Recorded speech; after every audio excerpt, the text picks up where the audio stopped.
Elias Thorne, 82 years old, holds his breath and folds forward when the metal tray strikes the oven door with a dry clang. His right hand tightens around a scorched tank loader's glove from the Battle of Kasserine Pass in February 1943. The glove's blackened leather is stiff and shrunken, resisting his fingers as he tries to close on the oven handle.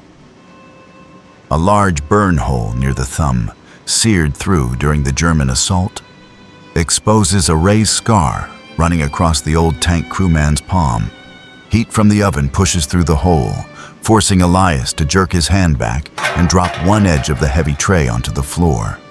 Split stitching along the glove's palm, torn from repeated handling of 75mm rounds, keeps him from holding a steady grip on the slick metal surface. The tray tilts hard to one side, dumping hot grease onto the oven door and kicking up a violent hiss. Elias Thorne still keeps and uses this burned glove because it is tied directly to the moment he survived at Kasserine Pass. At the sound of vaporizing grease, Elias snaps both elbows tight against his ribs and pulls his shoulders up toward his ears to shield his neck. The smell of scorched fat rises and blends with the odor of engine oil and gunpowder soaked deep into the old military leather. Elias brings the burned glove up over his face to block the smoke and locks his body into the defensive posture he used inside a tank. The soles of his shoes slide backward across the kitchen floor until his back slams into the hard wood of the cabinet system behind him.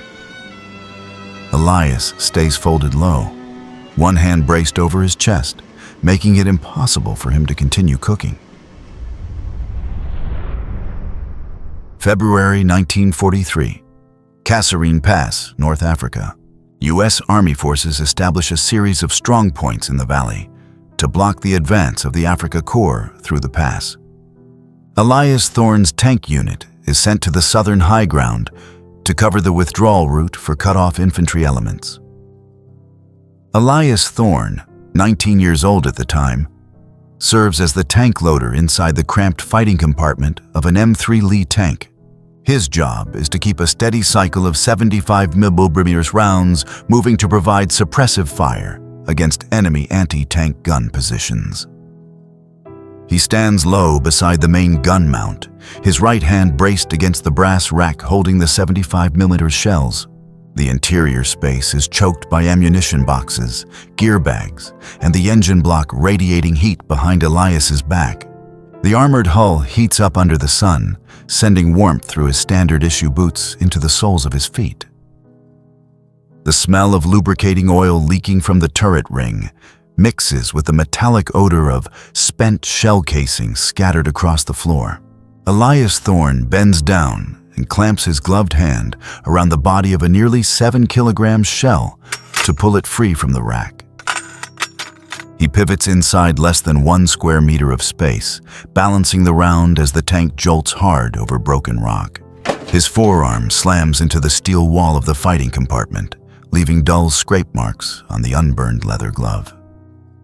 He plants his right palm against the base of the shell, setting his body to drive it into the breach the instant the gunner opens it. Sergeant Silas Vance, the tank commander, stands on the observation platform directly behind Elias, both hands locked on the steel rim of the turret hatch. "Load," Silas Vance barks, short and sharp. Elias rams the round into the breech, feeling the resistance of solid steel transmit through his wrist. The breech block slams shut with a dry metallic crash, signaling the gun is ready.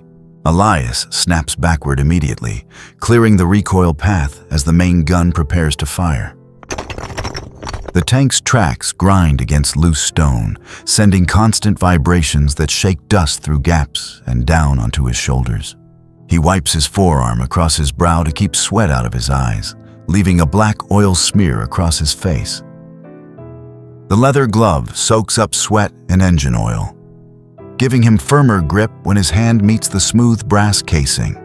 Elias keeps his knees slightly bent to absorb shock as the tank climbs a steep, rocky incline. He stares at the breech block, counting seconds by the gunner's movements in front of him. Pressure builds inside the tank as the air thickens with hot metal and the crew's forced breathing. Elias braces the next round against his chest, holding it tight to keep it stable through the violent shaking. The clatter of enemy armor tracks echoes from the far side of the pass, rattling the tank's steel plates. Elias Thorne tightens his fingers around the shell body, waiting for the first firing signal from the 75mm gun. Light from outside narrows as the tank presses closer to the rock wall lining the pass. He keeps his breathing steady, eyes fixed on the gunner's arm as battlefield pressure closes in around the confined space. Elias Thorne continues loading the next 75mm round into the main gun's breech block. The metal impact sends a sharp jolt straight through the bones of his gloved wrist. Empty brass shell casings piled on the tank floor begin to slide as the tank pitches hard. He hooks his boot under the hot metal and shoves it aside to keep his footing. The cramped fighting compartment of the M3 Lee shudders violently as the tracks grind over the rock of Kasserine Pass. Elias presses his back tight to the steel wall to clear space for the gun's rearward recoil after each shot. Heat builds around the breech block, making the air start to shimmer with distortion. The leather of his right glove burns when Elias accidentally brushes the steel surface of the gun mount. A thin gray haze begins to seep from the turret ring and hangs in the upper half of the compartment. The smell of burned propellant rises, stinging the lining of Elias's eyes. He reaches for another round in the rack, but sweat on his palm makes the leather glove slip against the smooth brass casing. Elias tightens his grip and uses his full body weight to wrench the heavy shell free. The ventilation fan above the ceiling shrieks mechanically and starts spinning in uneven, broken intervals. Reduced airflow lets heat from the rear engine wash hard across the back of Elias's neck. He wipes sweat from his eyes with the back of his hand, smearing grime across his face. A loud clang slams into the outer armor as an enemy shell glances off the turret from long range. The shock throws Elias into a steel divider, bruising his left upper arm. He clamps down on a steel handhold, feeling vibration pulse through the glove leather as it grows hotter. The dark silhouette of a Panzer IV becomes visible through the vision slit as German armor moves on the rocky slope opposite. Elias shifts his weight and bends his knees to stay balanced in a space packed tight with equipment. Heat rolling off the gun barrel scorches loose threads along the cuff of his sleeve. He tugs the glove cuff higher to shield skin irritated by the rising temperature. The roar of enemy tracks chewing stone grows louder, drowning out the engine's own growl. Gun smoke thickens into a layer beneath the turret roof, blurring part of the control panel. Elias drops his center of gravity, trying to draw breath from the thinner air below the breech block's height. The Panzer IV closes distance head-on, while the ventilation fan stutters and gray smoke hangs just under the compartment ceiling. Elias freezes in a low crouch, both arms locked around the shell against his chest, breath held tight. Elias Thorne holds a low crouch, both arms locked tight around the last 75mm shell, pressed hard against his chest. His breathing is short and broken as gray smoke from earlier shots continues to pool in a layer just under the ceiling of the fighting compartment. The German Panzer IV closes distance in the narrow vision slit, its steel tracks grinding over broken rock and sending vibration straight through the tank floor. The ventilation fan above the ceiling shrieks with a sharp metallic scream, then seizes completely with a dry, choking clunk. Air circulation vanishes, and propellant smoke sinks lower, filling the space around Elias's face as heat spikes inside the tank. Sweat flashes off Elias's forehead almost as fast as it forms under the rising temperature. An enemy shell slams into the outside of the turret, throwing Sergeant Silas Vance off the observation platform and dropping him unconscious onto the floor.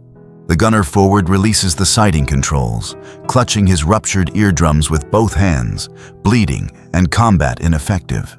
Elias Thorne sees the Panzer IV begin to lower its gun barrel, lining up directly on his position through the narrow slit. No orders come through the intercom system, now dead and filled only with static.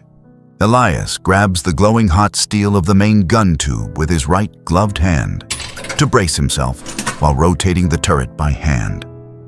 The leather of the glove smokes on contact with the superheated steel, flooding the sealed compartment with the stench of burning leather. Heat punches through the glove lining, scorching stitching and shrinking the leather into blackened folds. Pain shoots up his arm from palm to shoulder, forcing Elias to clamp his teeth shut to keep from letting go of the control. A section of the glove melts and fuses to the gun tube, leaving a blackened smear bonded to the metal. Elias throws his full body weight into the handwheel, cranking the gun manually toward the dark mass of the German tank. He drops down and lifts the only remaining 75mm shell from the bottom rack using both arms.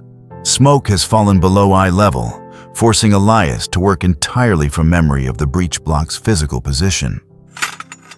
He drives the shell into the breech, feeling blistering heat wash across his face at close range. Elias slams the breech block shut with the back of his left hand. The sharp, metallic crash signaling the round is seated. The Panzer IV fills the auxiliary sight head-on at less than 500 meters, moments from firing. Elias Thorne presses his eye to the auxiliary periscope, heat radiating through the glass and stinging his retina. He adjusts elevation with his badly burned right hand inside the scorched glove. He locks his breath completely to steady the sight picture on the center mass of the enemy hull. Sweat and smoke grime blur the lens, forcing Elias to blink repeatedly to hold the target. Elias yanks the manual firing lever beside the gun mount with a hard pull from the shoulder. The 75mm gun roars, recoil driving the heavy steel mass straight back into Elias's chest with crushing force. A violent muzzle flash erupts, throwing the shell forward through the smoke and dust of the pass. The round punches through the Panzer IV's turret armor and detonates inside the enemy ammunition compartment. The German tank jerks to a halt as a bright orange fireball blooms and engulfs the entire vehicle. Smoke from the M3 Lee's engine compartment erupts through gaps in the rear bulkhead behind Elias. Small sparks spray from the electrical panel above the gunner, signaling a fuel system breach.